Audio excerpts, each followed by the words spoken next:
12절의 말씀입니다.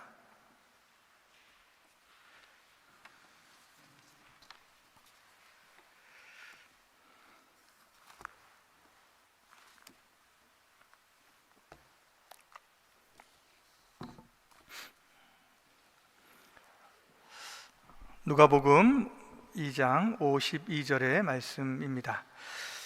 제가 하나님의 말씀을 봉독하도록 하겠습니다.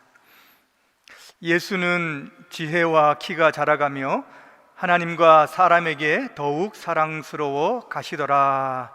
아멘. 일주일 동안 평안하셨습니까? 네. 오늘은 이제 어린이 주일로 이렇게 보내는데요. 이제 원래 주일 앞에 무슨 어린이, 어버이, 스승 이렇게 붙이는 것은 사실은 온당하지는 않죠. 이제 모든 예배가 하나님께만 영광 올리는 것이고 하나님께만 드려지는 것이 이제 합당합니다. 그런데 우리가 복음을 받아들이고 회복하고 난 다음에 하나님과 화목할 뿐만 아니라 우리가 이제 가정 안에서도 가장 가깝게 이제 가족 안에서도 다시 한번 그 회복과 화목이 일어나야 되고, 특별히 다음 세대를 생각하면서 우리 자녀들을 주의 교훈과 주의 사랑으로 양육하는 것은 매우 중요한 일이기 때문에 이 기회에 아이들을 양육하는 그런 내용들을 우리 한번 생각해 보는 것도 아주 좋은 기회이라고 생각을 합니다.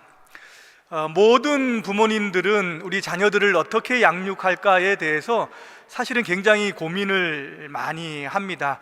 여기 다 크셔서 어른이 되셨지만은 우리 어른들이 어렸을 때에도 우리 부모님들이 이제 그러한 생각과 마음으로 고민을 하고 이제 우리 어른들을 양육하셨을 것이라 이렇게 생각을 합니다. 저도 이런 고민 가운데에 그렇다면 우리 예수님께서는 어떻게 자라나셨을까라고 하는 생각을 한번 해보았고요. 예수님께서는 어떻게 성장을 하셨을까? 성경에는 예수님에 대한 그 이제 어린 시절의 성장에 대한 이야기는 많이 나오지 않습니다. 오직 누가복음 2장에만 41절부터 나오는 말씀을 통해서 예수님께서 어린 시절에 예루살렘에 올라가신 그 이야기 하나만 담겨져 있습니다. 그런데 예수님께서 어떻게 자라나셨는가 결론적으로 말씀해 주시는 그런 내용이 바로 오늘 우리가 읽었던 본문의 구절입니다. 예수님께서는 지혜와 키가 자라가고 하나님과 사람에게 더욱 사랑스러워 가시더라, 이렇게 말씀을 하고 있어요. 여러분, 여기를 보시면은 세 가지 포인트가 나옵니다. 예수님께서 자라나실 때에 어떤 것들이 자라났는가, 어떤 것들로 함께 하셨는가라고 하는 포인트가 세 가지가 나오는데요. 하나는 지혜이고, 또 하나는 키이고, 하나는 사랑입니다. 여기 키는 이제 나중에 다시 한번 말씀드리겠지만 성숙을 이야기하는 거예요. 인격적인 온전함으로 자라나셨다라고 하는 것을 가리킨다고 볼 수 있습니다. 오늘 이 세 가지 내용을 가지고 자녀 양육의 세 가지 방향이라고 하는 제목으로 하나님의 말씀을 증거하도록 하겠습니다. 가장 먼저 예수님께서는 지혜가 자라나셨습니다. 가장 먼저 지혜이지요. 이거는 40절에도 보면은 지혜가 충만하여 라고 이렇게 말씀을 하고 있어요. 여러분, 지혜가 무엇입니까? 어떤 것을 지혜라고 생각을 하십니까? 세상에서 성공하는 것, 세상에서 형통하게 살아가는 것, 그것이 지혜일까요? 지혜라고 하는 것은 올바르게 살아가는 그런 것이 지혜입니다. 의롭게 살아가는 거예요. 하나님께서는 의롭게 바르게 살아가는 사람들을 축복하시고 그들에게 형통과 성공을 이루어지신다, 이끌어 가신다라고 하는 것을 믿고 그렇게 따라가는 삶, 그것이 바로 지혜로운 삶입니다. 여러분, 오늘날 보시면은 현대 사회는 지식의 사회인 것 같아요. 지식이 정말 홍수처럼 늘어나는 사회입니다. 뭔가 궁금하면은 네이버에 물어봐도 되고 구글에 물어봐도 되고, 그러면은 어떻게 필요한 모든 내용들을 다 얻을 수 있습니다. 제가 오늘 이 말씀을 가지고 AI 인공지능에다가 설교 한 번 뽑아달라 그러면은 저보다 더 멋진 설교가 아마 나올 거예요. 그만큼 지식은 부족하지 않는 사회를 우리가 살아갑니다. 그런데 정말 의롭게 살아가는 것, 하나님을 경외하면서 살아가는 것, 이렇게 살아가는 지혜를 얻기라고 하는 것은 좀 부족하다 느껴지는 거죠. 우리 부모님들도 아이들을 지혜롭게 양육하기를 원합니다. 근데 부모님들도 지혜가 부족하잖아요. 어떻게 이 아이들에게 다 모든 지혜를 넣어줄까? 우리 인생과 신앙에 대한 그런 지혜, 이런 것들을 잘 가르쳐주고 싶은데 사실은 부족한 그런 마음이 많이 있죠. 여러분, 일반적으로 지혜를 얻는 방법에는 몇 가지의 통로가 있습니다. 가장 먼저는 독서입니다. 여러분, 책은 인생의 바다잖아요. 책을 통해서 많은 것들을 얻을 수 있는데 사실은 한 사람의 인생이 한 책에 다 담겨져 있다고 해도 과언이 아닐 것입니다. 이 독서를 통해서 다양한 사람의 인생을 배우고 접하고 그 가운데에서 어떻게 살아가야 할 것인가 라고 하는 것을 사실은 깨달을 수 있어요. 저도 어렸을 때 읽었던 아주 책 가운데에서 지금도 기억에 남고 지금도 내가 제 마음속에 감동을 주는 그런 내용들이 있습니다. 때로는 그것이 신앙서적이었는데 내가 그렇게 살아가야 되겠구나라고 하는 그런 마음에 어떤 방향도 가르쳐주는 그런 책도 남아 있습니다. 근데 책 가운데에 가장 지혜로운 책은 어떤 책일까요? 네, 성경이지요. 이건 역사적인 베스트셀러입니다. 지금도 미국 대학에서는 커리큘럼에 반드시 성경의 한 각권을 넣게 되어져 있어요. 그래서 아이가 글자를 깨우치면은 성경을 읽게 하는 것, 그거 굉장히 지혜로운 것입니다. 예수님도 성경을 많이 읽으셨던 것 같아요. 12살 때에 성전에 올라가셨을 때에 랍비드가 함께 대화를 나누죠. 성경에 대한 이야기를 나누죠. 그것뿐만이 아니라 예수님께서도 아마 성경 암송을 많이 하셨던 것 같아요. 사람들과 대화할 때 적절하게 성경 구절을 꺼내서 그 상황 가운데 적용하는 것을 볼 수 있습니다.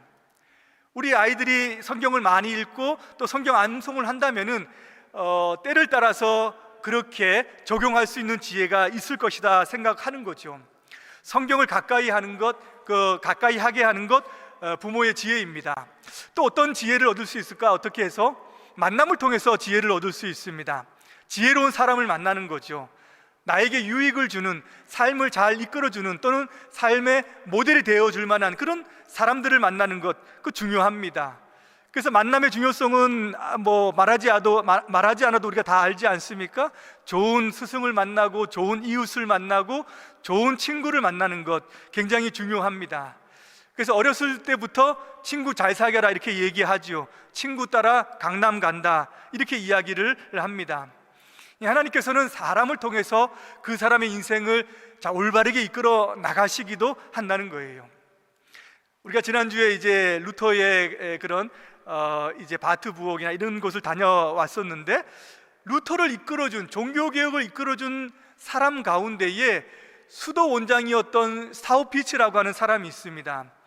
이 사람은 루터의 방황도 이해해주고 길도 열어주고 때로는 친구도 되어주고 개혁을 일으키기 전에 그에게 격려해 주었던 사람이에요. 루터 인생 가운데서는 아주 중요했던 그런 인물 가운데 한 사람입니다. 하나님께서는 이런 만남을 통해서 지혜로운 삶을 배우게 해주세요. 그래서 아이들에게 기도할 때에 좋은 친구 만날 수 있도록, 좋은 스승 만날 수 있도록, 좋은 이웃을 만날 수 있도록, 좋은 목회자 만날 수 있도록, 좋은 교회를 만날 수 있도록 여러분 기도해 주는 것이 기도해 주어야 합니다. 또 어떻게 해서 지혜를 얻을 수 있을까? 경험을 통해서 지혜를 얻을 수 있죠. 모든 것을 다 경험해 볼 수는 없겠지만 그래도 인생을 살아가면서 부모님의 경험, 이웃의 경험, 사회의 경험을 통해서 그 아이에 전달해 주기도 하고 그 아이의, 그 자녀의 성장의 실수와 어려움과 실패를 통해서도 경험을 또 지혜를 배울 수 있는 겁니다. 근데 가장 중요한 지혜는 여러분 어디에서 우리가 얻을 수 있겠습니까? 인생에 있어서 가장 중요한 지혜, 그것은 하나님께로부터 얻을 수 있습니다. 왜냐? 하나님이야말로 지혜의 보고이기 때문이죠. 여러분, 성경에는 시대를 이끌어 나가고 시대를 이겨나간 많은 사람들이 등장을 해요. 지혜의 대명사 그러면 누구입니까? 솔로몬이죠, 맞죠? 솔로몬 이렇게 말합니다. 대저 여호와는 지혜를 주시며 지식과 명철을 그 입에서 내시며 라고 이렇게 말씀을 해요. 또 다니엘도 마찬가지로 그 굉장히 지혜로운 사람이었는데 이렇게 말합니다. 다니엘이 말하되 영원부터 영원까지 하나님의 이름을 찬송할 것은 지혜와 능력이 그에게 있음이로다, 이렇게 이제 말씀하는 겁니다. 그래서 야고보 사도는 우리의 지혜가 부족할 때마다 어떻게 하라고 하냐면, 누구든지 지혜가 부족하거든 모든 사람에게 후히 주시고 꾸짖지 아니하시는 누구에게 구하라? 목사님에게 구하라? 선생님에게 구하라? 하나님께 구하라 라고 이렇게 말씀을 합니다. 그러하면 주시리라 라고 이렇게 이야기해요. 하나님은 지혜의 하나님입니다. 하나님께 지혜를 구해서 그 지혜를 가지고 살아가는 것, 이것이 굉장히 중요하다라고 하는 거예요. 여러분, 인생을 살다 보면은 모든 사람에게 분명히 자기의 힘으로는 감당할 수 없는 그런 어려움을 만날 때가 있습니다.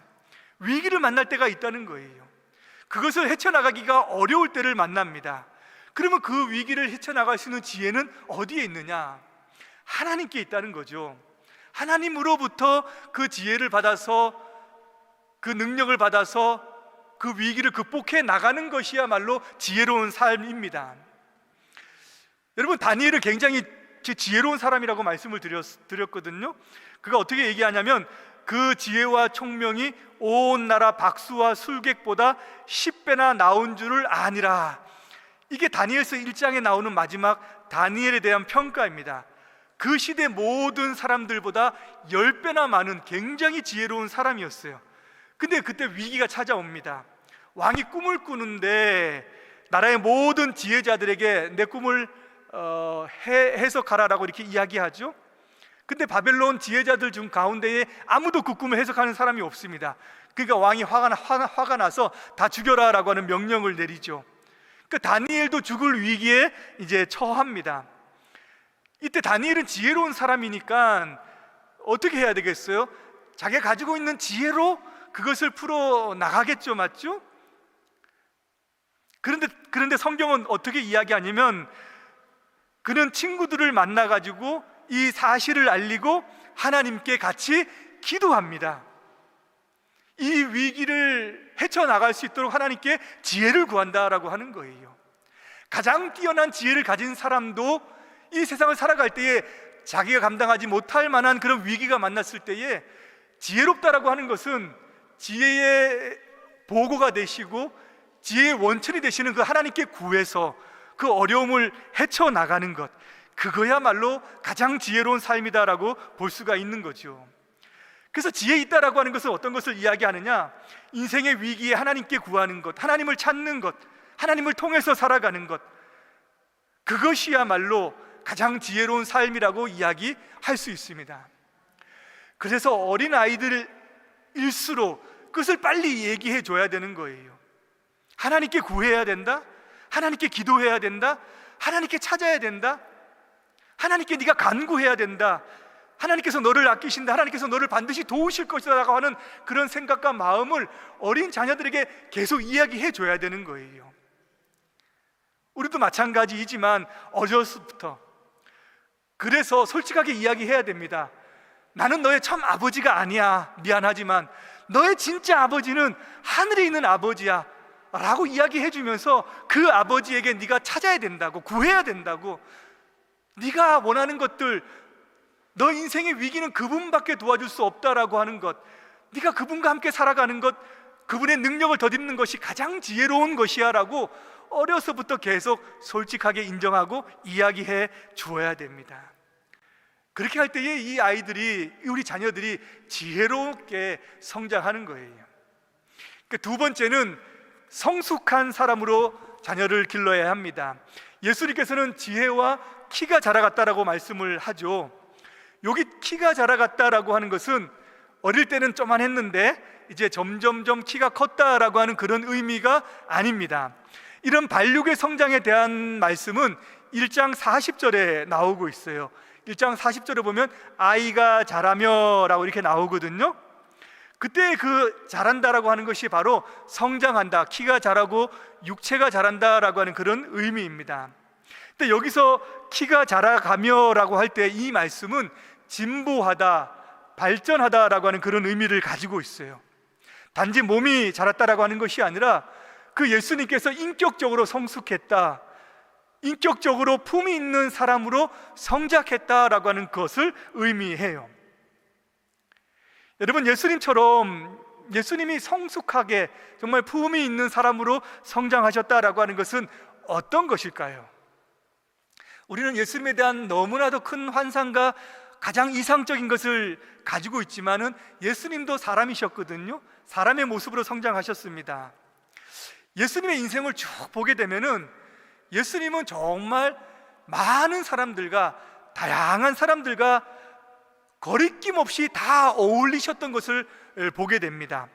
사회에서 죄인들이라고 불렸던 사람들, 창기와 세리 같은 사람들, 삭기오와 같은 사람들, 또 사마리아 우물가에 나온 그 고독하고 외로운 사람들, 또 가난하고 약한 사람들, 모든 사람들을 주님께서는 다 만나셨어요.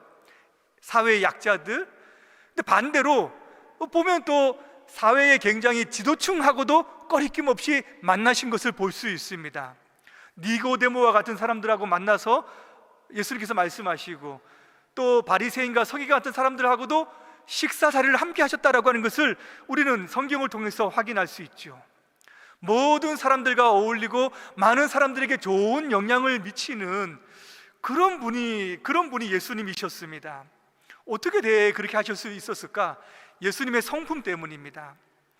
많은 사람들을 품을 수 있고 다양한 사람들과 함께 할 수 있는 사회성, 공동체성이 예수님의 성품 가운데 있었다는 거예요. 자기만을 생각하지 않고 자기의 자기에게 우선순위를 두지 않고 많은 사람들을 먼저 품을 수 있고 함께 할 수 있는 굉장히 넓은 마음의 소유자였다라고 하는 것을 우리가 성경을 통해서 알 수가 있죠.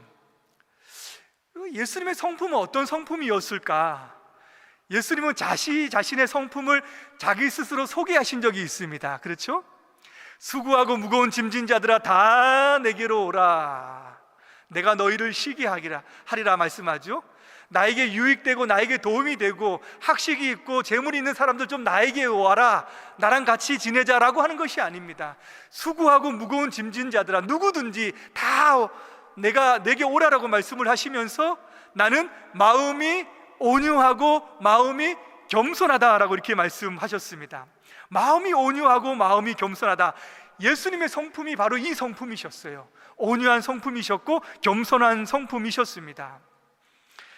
우리 어린 자녀들이 이 온유한 성품으로, 이 겸손한 성품으로 자랄 수 있도록 여러분 기도해 주시기를 바랍니다. 많은 사람들을 품을 수 있고 다양한 사람들과 함께 할 수 있으면서도 자기 자신의 그 의로움을 잃지 아니하고 자신의 길을 갈 뿐만 아니라 많은 사람들에게 유익하게 할 수 있는 그런 성품의 사람들로 여러분 성장할 수 있도록 기도해 주시기를 바라요. 어떤 사람이 온유한 사람일까요? 마음이 부드럽고 마음이 유한 것, 물론 그런 면도 분명히 온유함 가운데 있을 겁니다. 근데 온유라고 하는 것은 어떤 것일까? 대표적으로 온유에 대한 또 이야기를 전해주는 사람이 있습니다. 구약에 보면은 모세는 온유함이 온 땅의 모든 사람들보다 많더라, 승하더라 라고 하는 그런 말씀을 하잖아요. 그 이야기를 하는 배경이 있지요. 모세 형 아론과 누나 미리암이 모세가 구스 여인을 취한 것 가지고 막 비난을 합니다. 책망을 하고 막 꾸짖습니다. 근데 하나님이 나타나셔서 중재하실 정도로 조금 거칠었고 조금 악한 일이었던 것 같습니다. 근데 모세가 어떻게 거기서 합니까? 그 일에 대해서 분노하고 그 일에 대해서 짜증내고 그 일에 대해서 같이 싸우지 않습니다. 아니, 내 인생 내가 어떻게 하겠다는데 왜 그러냐? 내 나이가 많아서 그러냐? 나는 이 여인을 취하면 안 되냐? 나도 생각이 있다, 이렇게 자기 자신을 대변할 수도 있는데 성경을 보면 그렇게 하지 않아요. 자기 자신의 감정을 잘 절제하고 분노하지 않고 짜증내지 않습니다. 그래서 온유라고 하는 것은 여러 가지 사람들과의 만남과 형편 가운데 자기 자신의 상황 가운데에 조금 견디는 거예요. 조금 인내하는 겁니다. 조금 참는 겁니다. 이게 바로 온유의 성품이죠, 맞죠? 하나님께서 어떻게 하실 거야? 하나님께서 나를 보고 있으실 거야 하면서 하나님의 마음에 자기 자신을 순종해 나가는 것, 이것이 바로 온유함의 그런 성품을 나타내는 것이죠. 어렵죠? 맞죠? 또 하나의 성품은 이제 겸손입니다. 사람들이 예수님을 좋아했던 이유는 예수님께서 겸손하셨기 때문에 그래요. 겸손하셨기 때문에, 자기 자신을 낮추셨기 때문에 모든 사람들이 그냥 다가갈 수 있습니다. 모든 사람이 허물 없이 그냥 다가갈 수 있어요. 겸손은 절대 비굴한 것이 아닙니다. 겸손은 상대방을 조금 존중해주고 자기 자신을 낮춰주는 마음의 태도이죠. 여러분, 예수님께서는 하나님의 말씀을 그렇게 잘 가르치시고 병자들을 치유하시고 사람들이 우러러 볼 만한 많은 사람들이 따랐던 그런 삶을 살아갔는데, 그런데 거기에 더하여서 겸손하시기까지 하셨다는 거예요.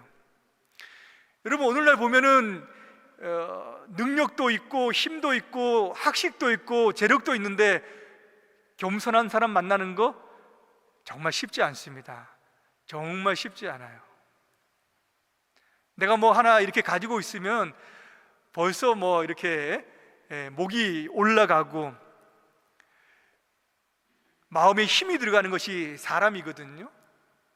모든 사람들을 안을 수 있는 그 마음의 태도는 정말 귀한 것입니다.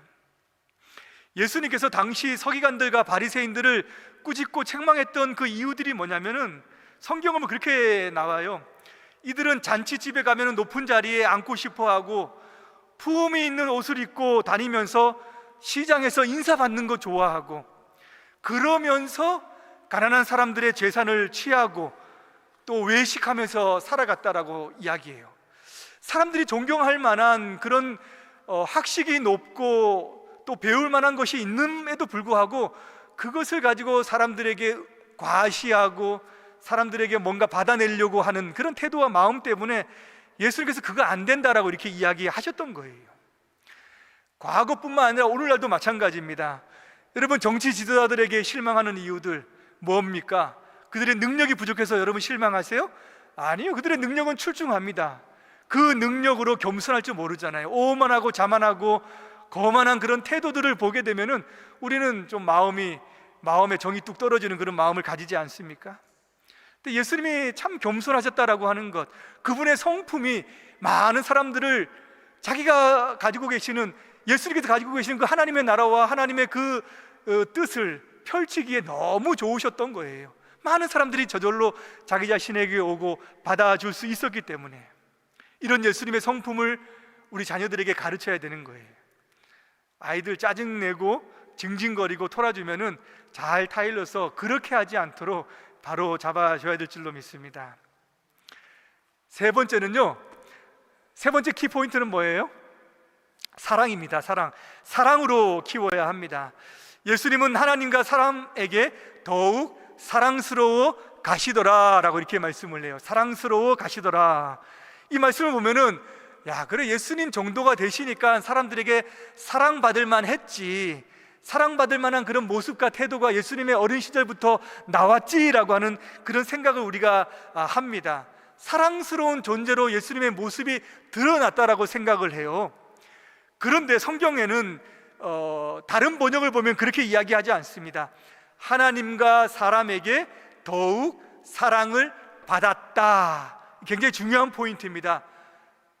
예수님께서 사랑받을 만한 뭔가가 있었다라고 하는 것이 아니라 하나님과 사람에게 사랑을 받았다라고 하는 거예요. 사랑을 받았다라고 하는 겁니다. 이게 바른 번역입니다. 여러분, 우리 어린 자녀들을 바라볼 때 어떻게 바라보십니까? 가장 먼저 어릴 때 태어나고 그러면은 예쁘죠, 맞죠? 네, 사랑스럽습니다. 계속 그렇게만 바라보지는가요? 계속 동일하게 그런 마음으로 지금까지도 그렇게 생각하십니까? 인간은 전적으로 부패하고 타락한 존재들이야. 요놈들도 죄된 본성을 가지고 태어났어. 이것 봐, 이 죄된 아담의 본성이 이 어릴 때부터 나오고, 이거 잠언에 그러니까 매를 들고 키우라고 나온 거야 하면서 매를 들고, 그 다음에 올바르게 하지 못할 때마다 책망하고 꾸짖고 그렇게 바라보십니까? 이런 면이라고 한다면은 이것이 틀린 것은 아닌데, 그런데 예수님이라고 한다면은 이것을 너무나도 잘 아시는 분인데, 예수님은 아이들을 어떻게 바라보셨을까요?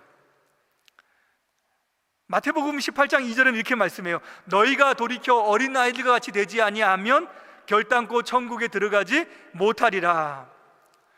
예수님에게 아이들은 귀한 존재고 보배로운 존재입니다.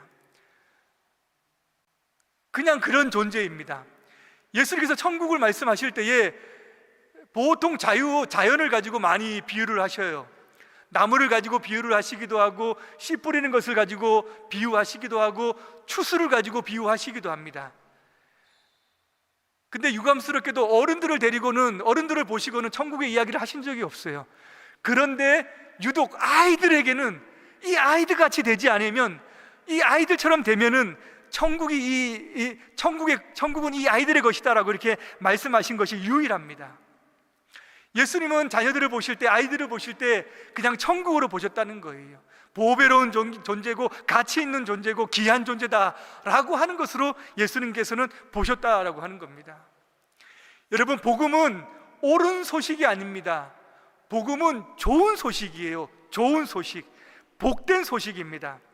자녀들에게도 복음은 좋은 소식이에요. 어떤 분은 아이들에게 100점을 주고 시작한다고 해요. 100점을 주고. 제가 그 소리를 듣고, 그렇구나, 복음은 100점이구나, 아이들을 볼 때도 100점을 주고 봐야 되는구나 하는 것을 제가 깨달았습니다. 아이들이 학교 다니기 시작하면 점수를 받고 오죠. 40점 받고 오고 50점 받고 오면은 그때부터 그 아이는 50점부터 시작하는 거예요. 너는 50점의 인생이니까 100점을 위해서 달려가야 돼 라고 생각을 나도 모르게, 우리도 모르게 하는 겁니다. 사랑도 40점, 50점 이렇게 다가가는 게 우리 인간의 본성이죠. 그래서 100점 맞으면은 100점짜리 사랑을 주고 100점짜리 좋은 것들을 주는 것이 때로는 우리의 연약한 본성이다라고 하는 거예요. 그게 아니라 처음부터 100점, 무조건 100점. 부모들이 잘 안 되면 할아버지 할머니들은 손자 손녀들에게 무조건 100점, 무조건 천재, 무조건 귀한 존재, 무조건 너희들은 보배로운 존재. 그러면 애들이 뭐가 없어질까요? 버릇이 없어지겠죠? 버릇은 부모가 잡고, 할아버지 할머니들은 무조건.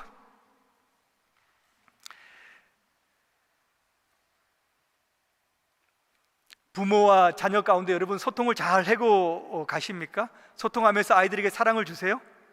한국의 한 설문기관 조사에서 설문조사를 했는데 아버지들에게 물었습니다. 자녀들이 고민이 생기면은 자신과 의논하는 것 같냐라고 이렇게 물었습니다. 아버지들의 약 50.8%, 절반 정도가 자녀가 고민이 생기면 자기하고 이야기를 한다라고 답변을 했습니다. 50% 정도면 난 굉장히 높다라고 생각을 하거든요. 자녀들에게 물었습니다. 너희들이 똑같이 고민이 생기면은 부모님에게 의논을 하니, 대화를 하니 몇 퍼센트가 대답을 했을 것 같습니까? 4%. 이게 뭡니까? 아버지들이 착각하고 산다는 거예요. 착각하고.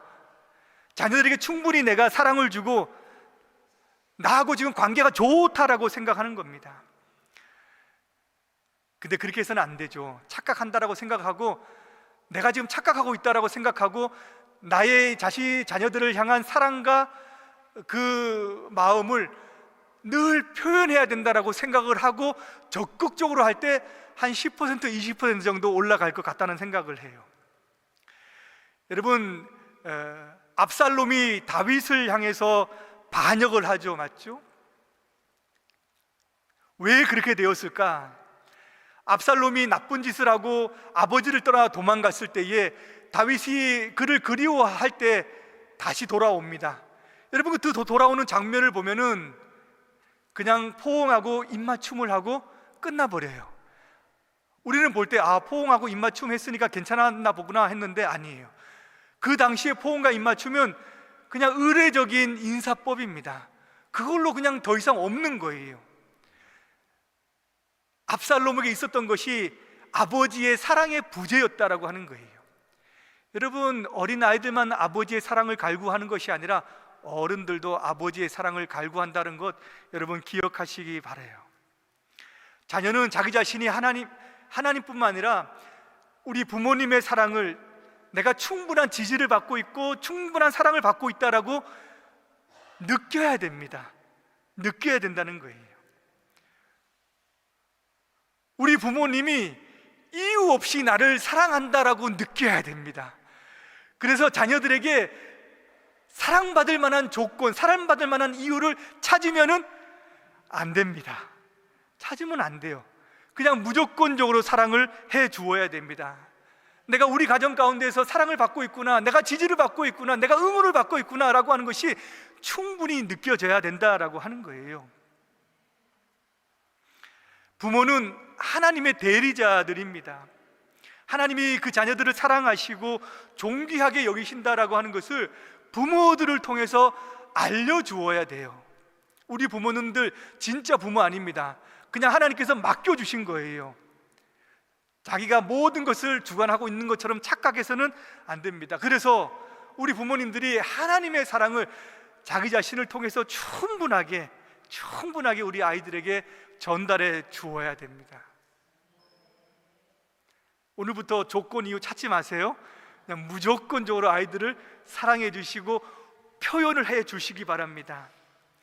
여러분, 교회도 그런 장소가 되어져야 됩니다. 교회가 그런 장소가 되어져야 돼요. 저도 어릴 때 생각해 보면은 저희들을 다 말썽꾸리고 말 안 듣고 그랬지만 교회만 가면은 좋았습니다.